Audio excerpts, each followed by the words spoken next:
PM Modi का आक्रामक हमला काम आया। इंडिया ने मुंबई बैठक मोदी के डर से टाली।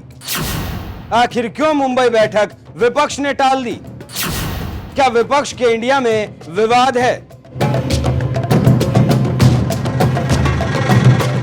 नमस्कार, एनएमएफ न्यूज देख रहे हैं आप। मैं हूं आपके साथ अभिषेक पुंडित। पटना से शुरू हुई विपक्ष के गठबंधन इंडिया की बैठक मुंबई पहुंची है, लेकिन मुंबई पहुंचने से पहले ही एक बड़ी खबर सामने आई है और खबरों की माने तो विपक्षी एकता के गठबंधन इंडिया ने मुंबई बैठक उसमें फेल होती नजर आ रही है। क्या है पूरा मामला, इस रिपोर्ट में बताएंगे।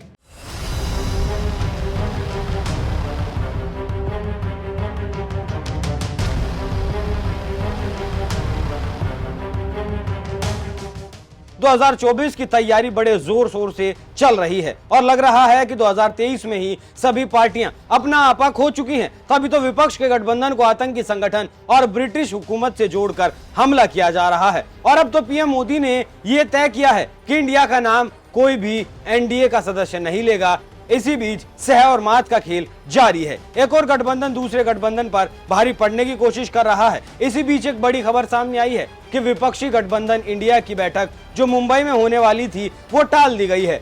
पहले ये बैठक 25 और 26 अगस्त को मुंबई में होने वाली थी, लेकिन अब कहा जा रहा है कि यह बैठक सितंबर के पहले हफ्ते में होने की संभावना है। अभी तक नई तारीख तय नहीं हुई है। टूटे बिखरे दो दल एनसीपी और शिवसेना बैठक की मेजबानी करने वाले हैं, पर बैठक क्यों टाली गई इसको लेकर अभी कोई वाजिब कारण सामने नहीं आया है। लेकिन आप तो जानते ही हैं कि लाल भुक्कड़ अनुमान लगाने से कहां पीछे हटने वाले हैं। सो अनुमान लगाना शुरू कर दिया गया और कहने लगे कि जिन दो अहम मुद्दों पर मुंबई बैठक की तैयारी की गई थी उस पर कोई सहमति नहीं बन पाई है, इसीलिए सहमति की कोशिश की जा रही है और जैसे ही सहमति बनेगी तो बैठक की तारीख का ऐलान कर दिया जाएगा।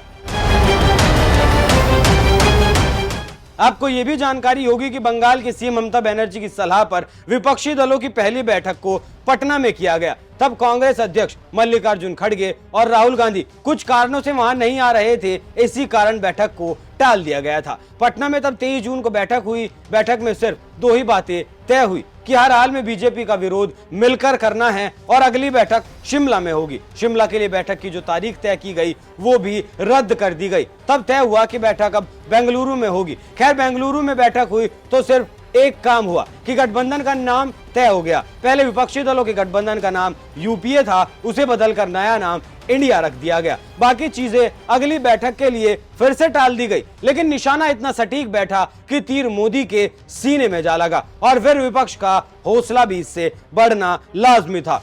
और अब तो मानो विपक्ष का गठबंधन छाता जा रहा है। वहीं बीजेपी इस आस में है कि विपक्षी गठबंधन टूटेगा। बीजेपी के नेता विपक्षी गठबंधन में बिखराव की आशंका जताते हुए कह रहे हैं कि विपक्ष का पीएम फेस कौन होगा। सीटों के बंटवारे के लिए समन्वय समिति बनाने की बात विपक्ष की पिछली बैठक में तय कर दी गई थी। उसका संयोजक कौन होगा, यह सवाल अभी भी अनुत्तरित है। अब देखना होगा कि विपक्ष किसे अपना नेता बनाता है और किसे संयोजक बनाता है। लेकिन उससे पहले सत्ता पक्ष और विपक्ष की ताकत की आजमाइश जो लगातार जारी है और यह लड़ाई संसद से सड़क तक चल रही है और जिसे जहां पर मौका मिल रहा है वो अपने विरोधी को वहीं घेर रहा है।